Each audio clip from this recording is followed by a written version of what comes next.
All right, we want to get now to Chief Meteorologist Bobby Deskins to talk about the weekend because, of course, a lot of that is going to be impacted by what Fred decides to do. And I think a lot of it for us here locally will be late Saturday night and into Sunday. So Saturday actually looks like a pretty decent day. Okay. And I don't think this is a terrible storm for us either. I mean, we just went through Elsa. Elsa wasn't too bad. This looks like it may actually go a little bit further offshore than what Elsa did. So we'll be watching for that as well, too. You can see now it's, about 460 miles southeast of Tampa. It's way down here on the Cuban coast. In fact, if you look at the recon, they're flying in there right now. They can't fly over Cuban airspace. So the figure fours are all back around in this area. Most of the wind is right there on the northern side of it. You can see it right in here. And look, there's not a lot of wind. Maybe 25 to 35 knots, and that's maybe in those areas. But you can see on land, for us at least, 13-mile-per-hour winds right now in Miami. But here's the forecast track. Tomorrow morning, 40-mile-per-hour winds before it gets to the Keys. So they're saying a tropical storm rolling through the Keys, a minimal tropical storm rolling through the Keys. And then our dealings with it will be Saturday night and Sunday. This is Sunday afternoon. Well, it's well to our north and the west. But all of the weather, at least most of it's on the right side, so it's going to pull some rain through here. And even when it's up to our north, it's still pulling in rain, I think, through Sunday afternoon into the evening hours. So it's just something we're going to have to watch. And that's why I think that more of anything will be on Sunday. Now, here are the forecast track models. Each line is a model. I've got the cone in there as well, too. Shifting all to the west, maybe.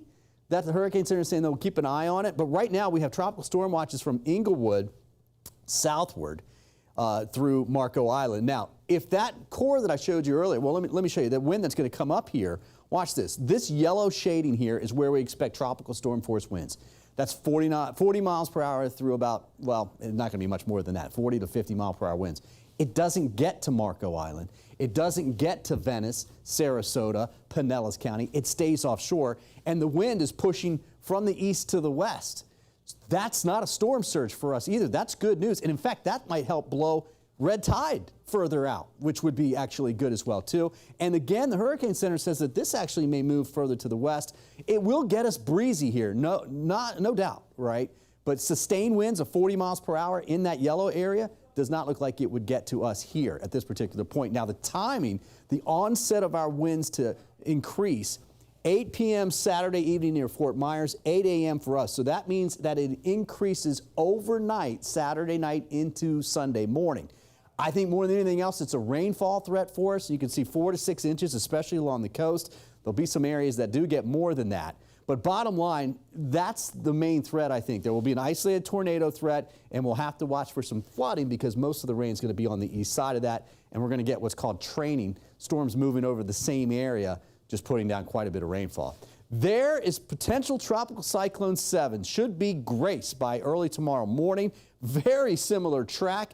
It weakens it as it goes across Hispaniola, but then there's a little bit more of a curve with this one, and we're hoping that that stays in place, and that would get it up here just east of Florida by the time we get towards Tuesday, Wednesday of next week. And the GFS is it's trying to see that. But look, I mean, Monday, that's noon. We've got Fred making landfall, and we've got Grace over there in Hispaniola. Grace, obviously, is the next name on the list. Man, it's busy. All right. Outside right now, we've got upper 80s to near 90, partly cloudy skies, right? We're going to develop showers and storms. There's not much there. There's a couple isolated showers, Hardy, DeSoto County. But watch this. This is the storms this afternoon. We could get 60-mile-per-hour wind gusts. We had a couple, or at least a chance for it yesterday. Now let's go through the weekend. This is tomorrow morning. That's 1 o'clock tomorrow afternoon. Just a few showers, but the breezes will be picking up. That's 7:30 for the Bucks game. Bring the rain gear, but nothing terrible. And then as we go through early on Sunday morning before sunrise, look at this. The rain's down to the south. This latest run pushes more offshore with just heaviest rain. There could be some areas that don't see much rain at all through the day on Sunday. That's 11 in the morning, but the coastal areas could get a lot. So still the timing will change, the location will change, but we're here in the Weather Center all night tonight, all weekend long, so we'll keep you updated.